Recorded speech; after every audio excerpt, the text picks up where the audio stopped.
Hey guys, so water roaches, I don't know if you know what those are. People call them palmetto bugs. I call them water roaches. They're like that big. No, I'm just kidding. They're that big.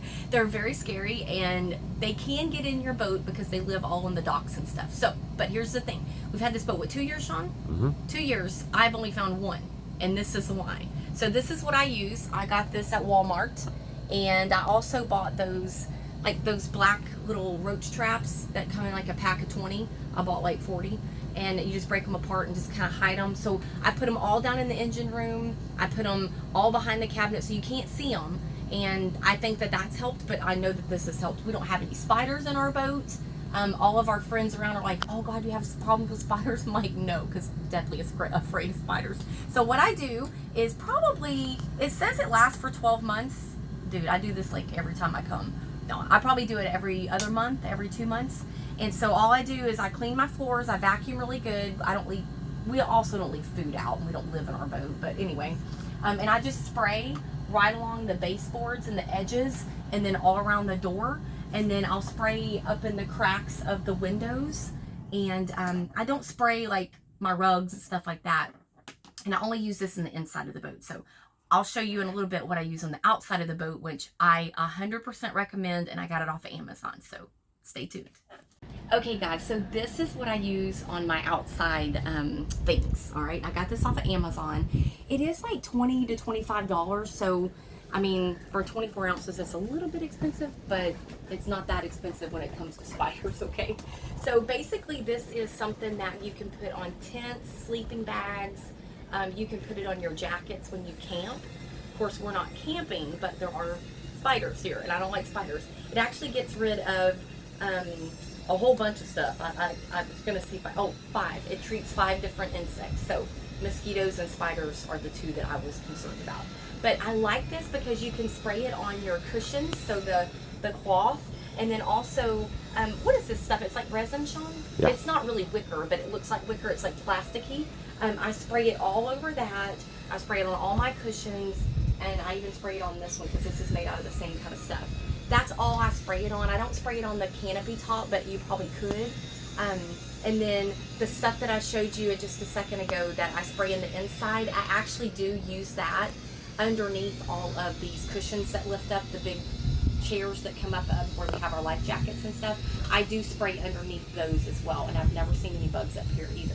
I also use this on my ropes, my lines for my fenders, and all of the rope lines that we have on the boat and the dinghy. I spray those maybe once every couple months. And then we also get our boat washed twice a month. That's another thing I was going to tell everybody. If you have a boat, do not waste your time every weekend coming down and washing your boat, because you want your boat to be beautiful and you want it to have bug free. But we pay somebody here locally, like again, we're in Lake City, Kemah, Texas, and we've got a great guy. His name's Mario. He washes all the boats down on this pier. He's working right there? Yeah, he's polishing a boat right now. That's Mitch and Paula's boat, and he's doing a great job. They've actually polished our boat twice, right, Sean? Yes. But they wash it every 2 weeks. It's like $100 a month. It's so worth it. So every time they wash, maybe every other time, I try to use this again up here, because I'm sure that they didn't spray all this down with water, but I still want to make sure that this doesn't get washed away with rain and things. So Sawyer's, you gotta have it. I got it off of Amazon. I'm sure you can find it someplace else, but it really, really works, and no spiders at all. Okay, so we're gonna clean our sea strainer, and the first thing that we do is put Sean in the hole. I'm in the hole. We get in the engine room, but we're gonna turn off the ACs. So I'm just gonna turn the ACs off in the front, in the forward, and in the rear, and then we will go below. Okay, all right. So Sean is gonna go down into the engine room, and we have one sea strainer for both AC units. And if you can see, it's right back over there. I know it's really hard to see, but it's in the corner. And Sean, you can tell him what you're doing if you want to. He's like, I'm a little busy right now. I have to turn the through valve, the through hole valve off, so water doesn't come out from. It's okay. I'm telling you guys, boating is not for the faint of heart. This is a lot of work, but you know what? It's good, fun work, and it's worth it. Okay, we have not cleaned this in what, months? Yeah. It's not all fun work. Look at that. Okay, so this is months of not being cleaned.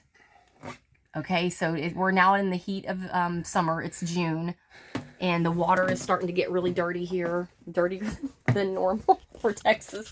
But yeah, look at all this algae. There's probably shells inside of there too. All right, so I'm gonna take this outside and I'm gonna clean it off really good with the water hose, and then we'll come back and show you how we're gonna prevent this from being so bad next time. Okay, so I took it outside and washed it.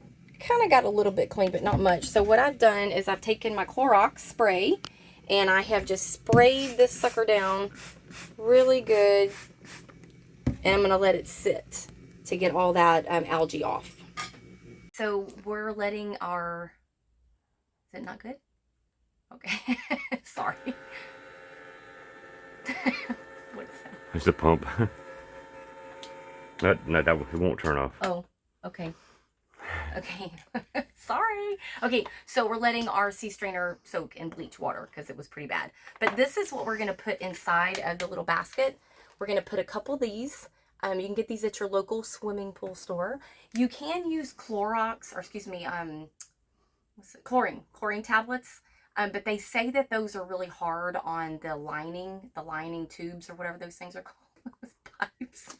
What are those things called? Pipes, right? Mm-hmm. Okay. This is going to be a bloopers video.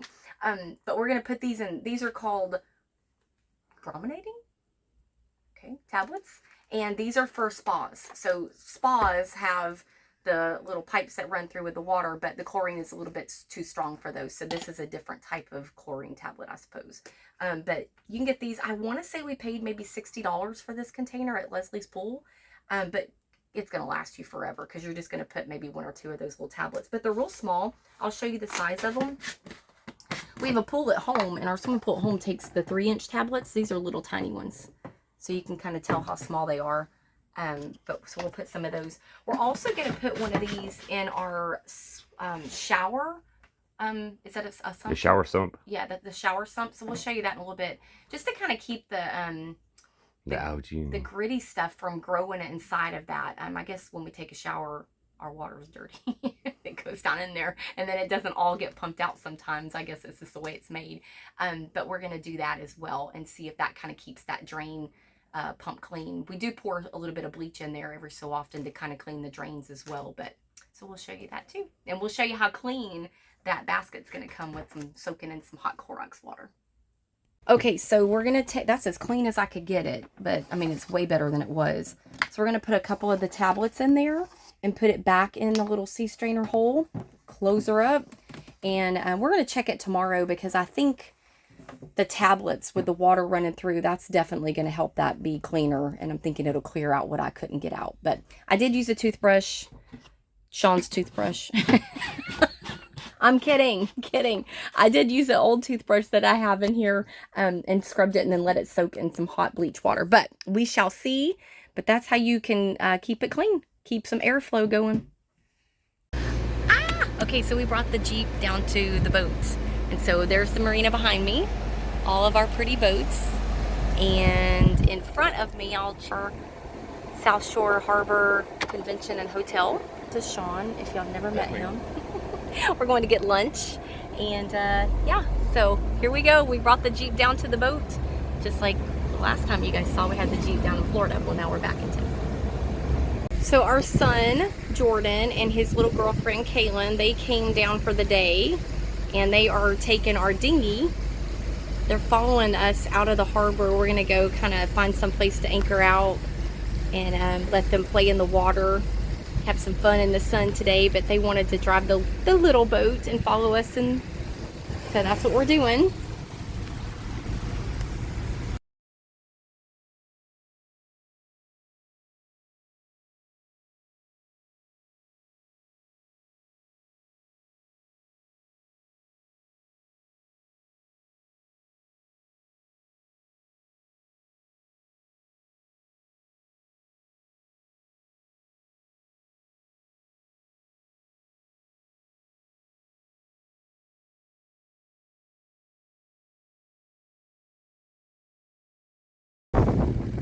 Came out and took the dinghy for a little dinghy ride, and this sailboat.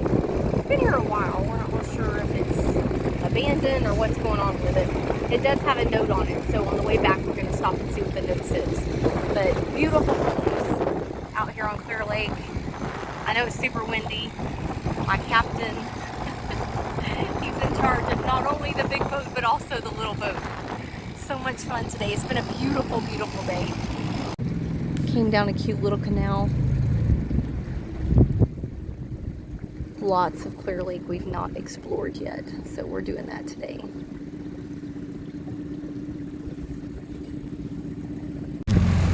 Alright, so we're coming up on this sailboat. It's been sitting here for a while. Let me turn around. I think the wind's blowing it. Sorry guys. It has a note on it. We want to see what this note is. I hope nobody's in there. I keep having to turn. What does it say, Sean? Okay, we can't read it. It's strange. What do you think? It's been there months, right? Yeah. It's been there for months. But it does have a note. What this note is, we do not know. Oh well, we tried. We have a really bad storm coming through. I'm sure you can hear all the sailboat mast making all the noise. The wind is really bad. Step out a little bit.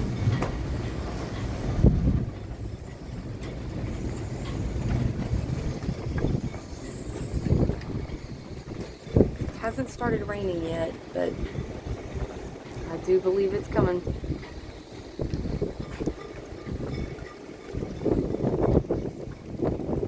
There's the rain.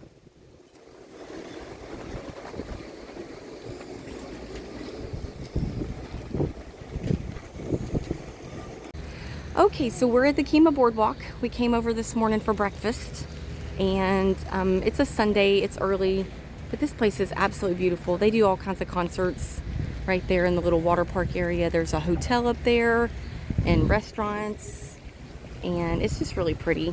I'm sure y'all saw other videos of this place, but it is the Kemah Boardwalk right here in Kemah, Texas, and the waterway that runs between here is what connects Clear Lake with Galveston Bay. So you can watch all the boats go in and out all day long. Super, super cute, super beautiful, and very relaxing. Especially if you come out here in the daytime before it gets too busy and there's not too many people. So really pretty. All right, so this is where we park at the Kemah Boardwalk. We brought our boat up this morning with my son and his girlfriend, and well, I guess he's our son. Sean will claim him too. And this is where we dock at. It's free. You just pull up alongside of here, going into it's a little canal that runs across the parking lot for extra parking, and then it dead ends into the Kemah Marina. So yeah, you can park here all the time. You just have to leave by 10 o'clock at night, but really, really an easy way to park and walk around in the boardwalk.